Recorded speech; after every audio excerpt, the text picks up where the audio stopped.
Assalamualaikum dan salam sejahtera. So hari ini kita akan sambung lagi 4.2 gagasan Melayan Union. Okay, 4.2 tajuk yang kedua dalam bab 4. Okay, dalam bab 4.2 ni kita akan tengok beberapa 4 perkara penting. Yang pertama, tujuan Melayan Union diperkenalkan. Yang kedua, latar belakang Melayan Union. Yang ketiga, ciri-ciri Melayan Union. Dan yang terakhir, bagaimana British mendapatkan tanda tangan Sultan. Okey, Melayan Union ni telah diisytiharkan dalam Warta Kerajaan dan dikenali sebagai Kertas Putih 6274. Okey, dalam Kertas Putih 6274 dia terdapat 13 perkara penting, di mana yang perkara itu diluluskan di Parlimen British, di London pada Januari 1946. Dalam Kertas Putih 6274 dia ada menerangkan beberapa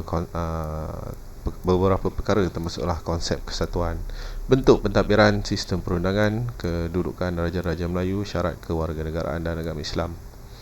Dalam Kertas Putih tersebut, British akan mengambil alih sepenuhnya pemerintahan Tanah Melayu dan British akan menubuhkan sebuah pentadbiran berpusat di bawah jajahan British.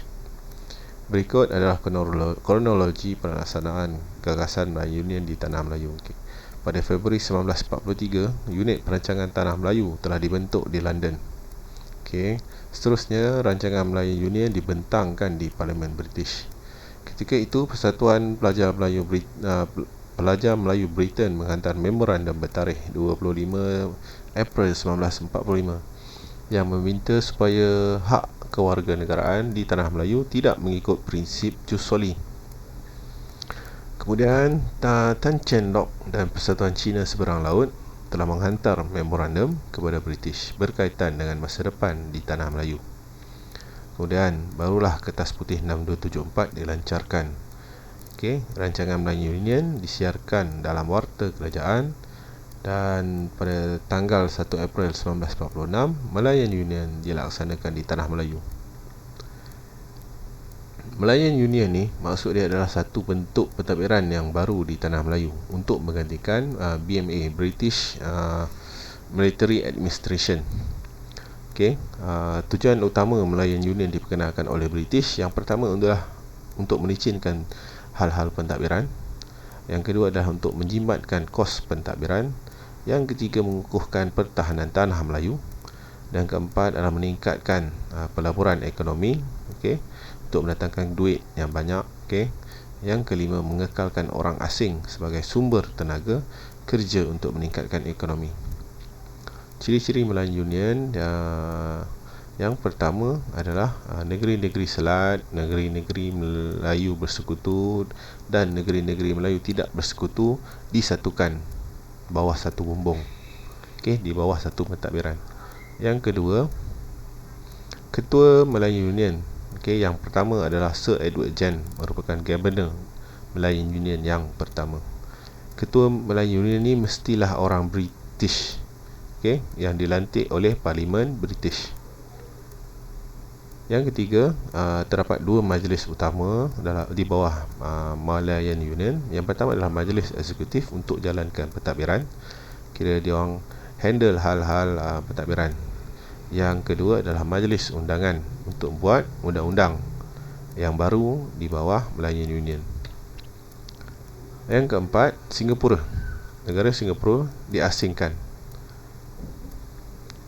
Yang kelima, Raja-Raja Melayu telah dikurangkan kuasanya.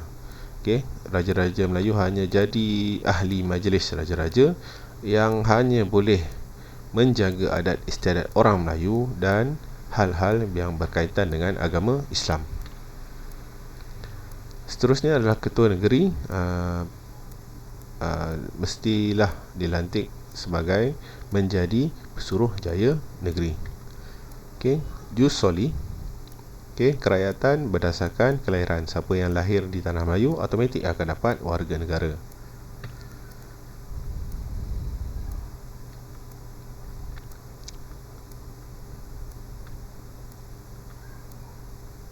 Yang ni dia terang balik tadi. Seterusnya, apa itu negara-negara selat? Negara selat ni terdiri daripada Pulau Pinang, Melaka, Singapura. Manakala negeri-negeri Melayu bersekutu adalah Perak, Selangor, Negeri Sembilan dan Pahang. Dan negeri-negeri Melayu tidak bersekutu adalah Perlis, Kedah, Kelantan, Terengganu dan Johor.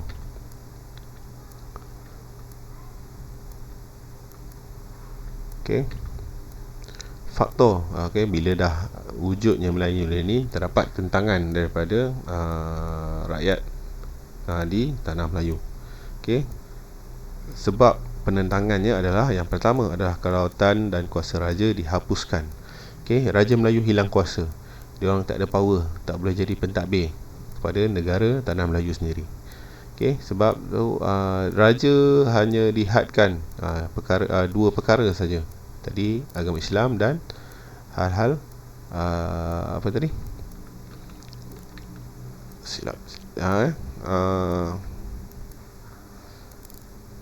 adat istiadat Melayu saja. Zakat pula di bawah Governor Melayu Union. Itu something wrong. So masa tu orang Melayu ketika itu dah rasa something ada tak betul. Kemudian faktor kerakyatan longgar.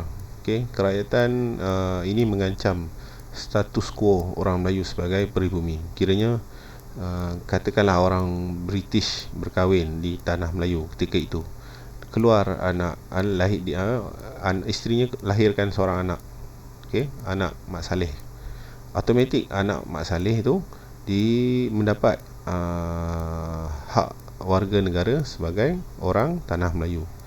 So rakyat tentang benda tu. So, dia mengancam status orang Melayu sebagai peribumi. Faktor yang ketiga adalah mereka merasakan tamadun Melayu akan terhakis sedikit demi sedikit. Sebabkan sistem raja, bahasa Melayu dan tulisan Jawi dan ketuanan Melayu semuanya digantikan dengan orang kata teknologi, orang kata macam dekat negara British. Kira orang copy apa pentadbiran di negara British bawa ke tanah Melayu ketika itu. So mereka risau Melayu ni akan hapus di dunia. Yang terakhir, faktor penentangan adalah tindakan Sir Harold Macmichael. Beliau telah mengugut Raja Melayu, akan menurunkan Raja Melayu dari takhta jika tidak menerima Melayu Union. 4 perkara inilah yang trigger penentangan terhadap Melayan Union.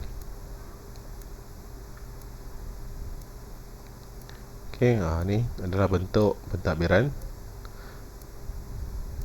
Ini adalah bendera Melayu Union.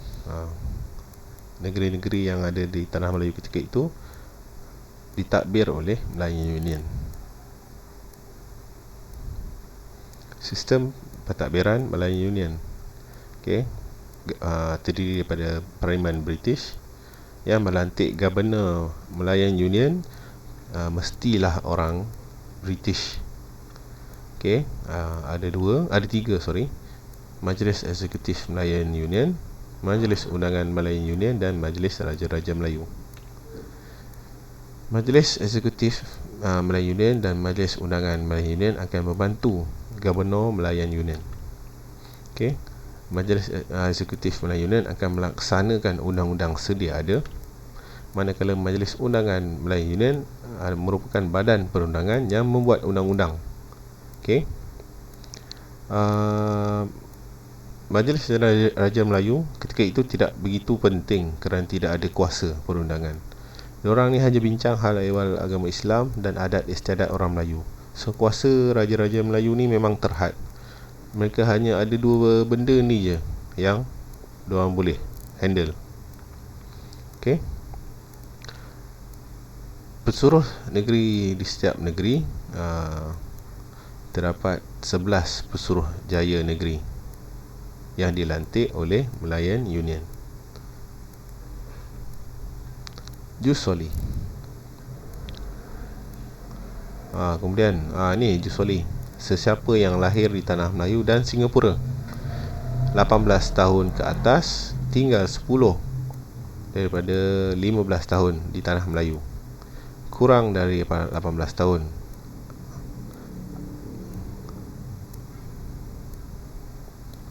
Semua rakyat British tinggal di tanah Melayu dan Singapura. Mereka yang ada empat-empat ciri ini atau salah satu ciri ini boleh mendapat hak warga negara, menjadi warga negara tanah Melayu ketika itu. Empat perkara inilah yang menyebabkan penentangan Melayu Union berlaku di tanah Melayu. Okey, kesimpulan daripada ciri-ciri Melayu Union. Pembentukan Melayu Union merupakan usaha penjajah untuk takluk negara di tanah air kita secara halus. Okey, Melayan Union telah mengubah status tanah Melayu daripada negeri tanggungan kepada negeri tanah jajahan.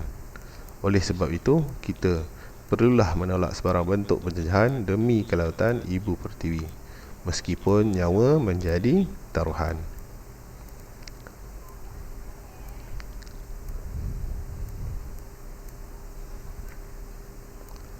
Okey, seterusnya kita akan tengok cara British mendapatkan tanda tangan Sultan dengan menghantar dua pegawai British berikut. Yang pertama adalah Sir Harold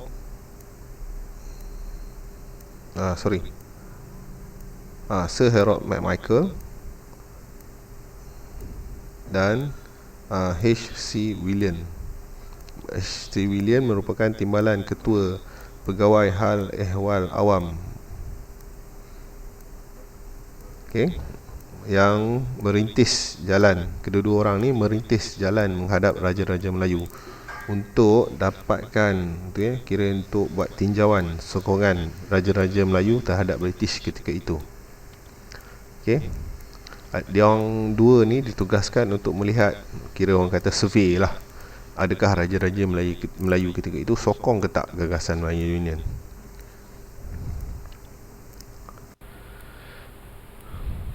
H.C. William.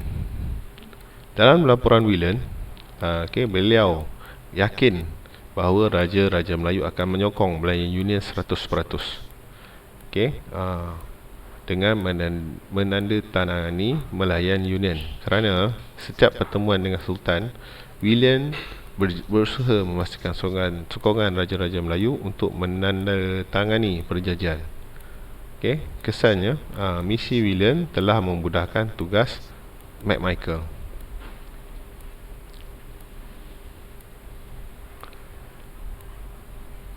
Ini merupakan kronologi setiap negeri-negeri yang ada di tanah Melayu ketika itu.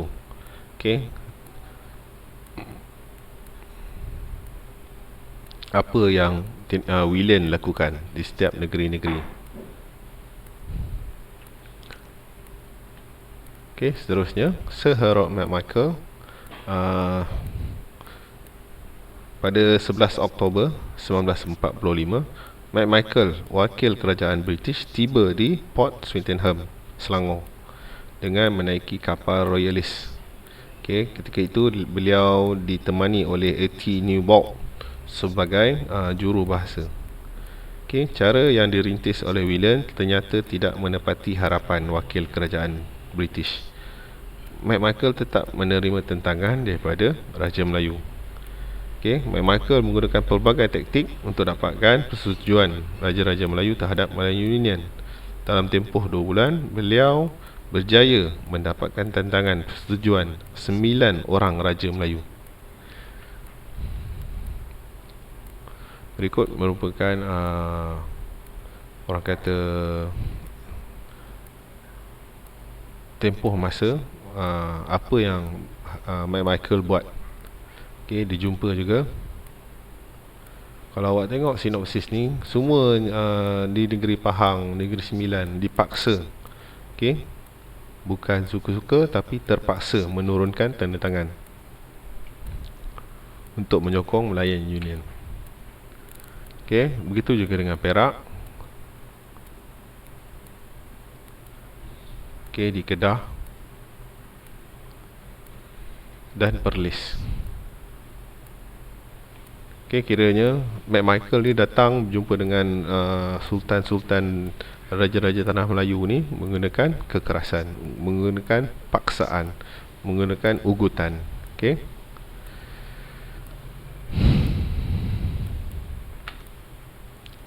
Okey, William ni dia buat jalan je untuk Mac Michael.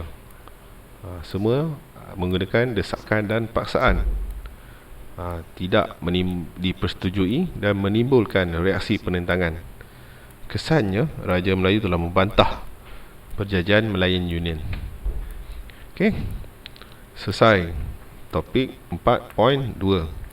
Nanti kita akan sambung subtopik 4.3. Okey, terima kasih.